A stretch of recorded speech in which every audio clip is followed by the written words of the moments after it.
Ada orang yang soleh, dia beriman kepada Allah, dia tidak pernah meninggalkan sholat, ia puasa Ramadan, bahkan ia sudah melaksanakan haji.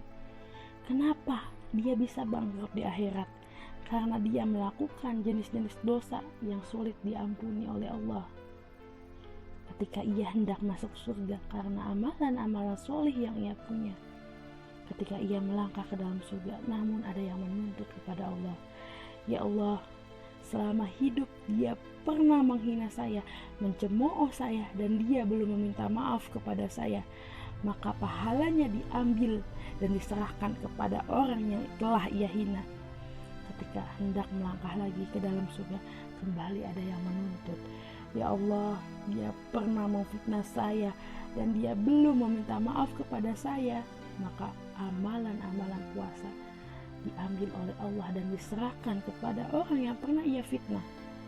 Ketika ia hendak melangkah lagi, kembali ada yang menuntut, ya Allah, dia pernah mengambil hak saya, dia memiliki hutang dan belum membayarnya, maka diambillah seluruh pahala zakatnya. Ketika ia hendak melangkah lagi, kembali ada yang menuntut, ya Allah, dia pernah menumpahkan darah tanpa hak, maka diambil amalan-amalan sunnahnya.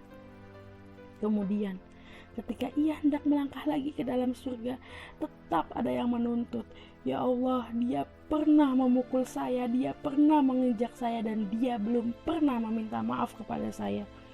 Maka seluruh amalannya habis, namun masih banyak yang menuntut kepadanya atas apa yang diperbuat selama di dunia, atas kezoliman yang ia pernah perbuat di dunia, yang seharusnya ia masuk ke dalam surga, namun tidak sampai di dalam surga, pahalanya sudah habis terkikis.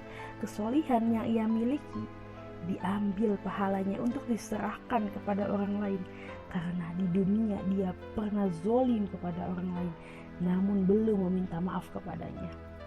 Karena hakikatnya ketika kita zolim kepada orang lain, tidak cukup hanya bertaubat kepada Allah, melainkan harus atas ridho orang yang pernah kita zolimi, harus minta maaf kepada orang yang pernah kita zolimi.